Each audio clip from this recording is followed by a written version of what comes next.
Friends, welcome to my channel. आज का हमारा टॉपिक है फ्यूचर परफेक्ट कॉन्टिन्यूअस टेंस।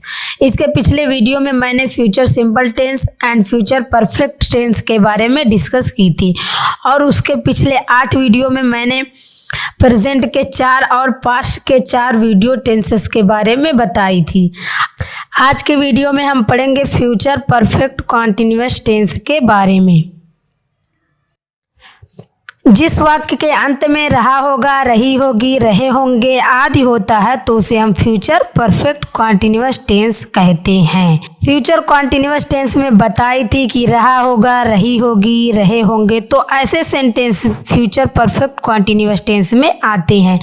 ठीक इसी तरह से मेन वर्ब के साथ रहा होगा, रही होगी, रहे होंगे का प्रयोग होता है, लेकिन फ़र्क इतना है कि इन सेंटेंसेस में समय के साथ से का प्रयोग ज़रूर होता है। परफेक्ट कॉन्टिन्यूअस टेंस का जब भी नाम आप सुने तो आप ध्यान रखें कि वो कॉन्टिन्यूअस टेंस की ही तरह ही है।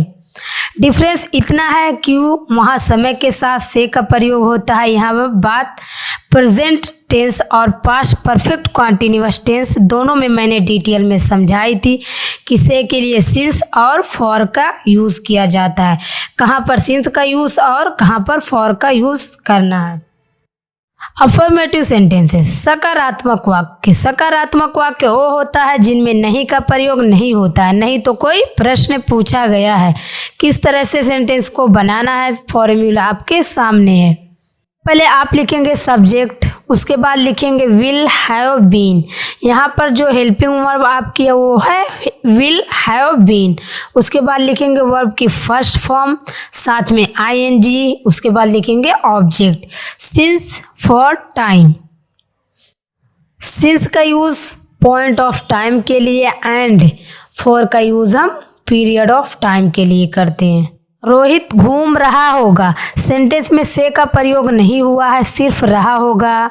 इस बात से आप पहचान सकते हैं कि फ्यूचर कॉन्टिन्यूअस टेंस है। Rohit will be walking, Rohit घूम रहा होगा, Rohit will be walking. Rohit 1 घंटे से घूम रहा होगा, तो ऐसे सेंटेंस परफेक्ट कॉन्टिन्यूअस टेंस के कैटेगरी में माना जाता है। Rohit will have been walking for 1 hours. Rohit 1 घंटे से घूम रहा होगा, Rohit will have been walking for 1 hours. वह खेल रही होगी, शी विल बी प्लेइंग। वह खेल रही होगी, शी विल बी प्लेइंग। लेकिन जब मैं कहूँ वह सुबह से खेल रही होगी, समय के साथ से का प्रयोग, she will have been playing since morning. She will have been playing since morning। Negative sentences, नकारात्मक वाक्य जहाँ पर नॉट का प्रयोग होता है, नहीं का प्रयोग होता है। फॉर्मूला, सबसे पहले आप लिखेंगे सब्जेक्ट, उसके बाद लिखेंगे विल नॉट हैव बीन, उसके बाद लिखेंगे वर्ब की फर्स्ट फॉर्म, साथ में आईएनजी। उसके बाद लिखेंगे object, since for time. Example, Rohit 1 घंटे से नहीं घूम रहा होगा, Rohit will not have been walking for 1 hours. Rohit 1 घंटे से नहीं घूम रहा होगा, Rohit will not have been walking for 1 hours. वह दोपहर से नहीं खेल रही होगी, she will not have been playing since afternoon.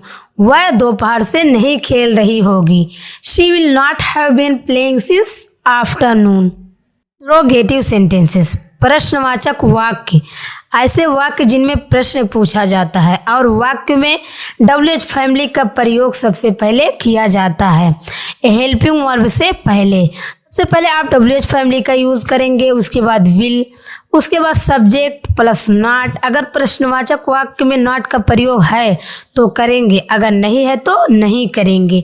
उसके बाद हैव बीन प्लस वर्ब की first form I N G plus object. Example, Rohit 1 घंटे से कहाँ घूम रहा होगा। यहाँ पर WH फैमिली है कहाँ, कहाँ को वेयर कहते हैं। Where will Rohit have been walking for 1 hours. Rohit 1 घंटे से कहाँ घूम रहा होगा, where will Rohit have been walking for 1 hours. वह कब से खेल रहा होगा, सिंस व्हेन यहाँ समय नहीं बताया गया, पूछा गया है। When will he have been playing, वह कब से खेल रहा होगा।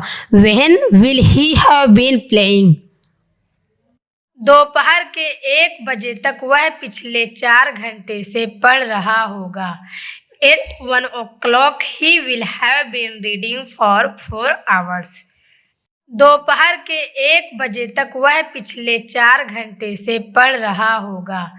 At 1 o'clock he will have been reading for 4 hours. Thanks for watching video.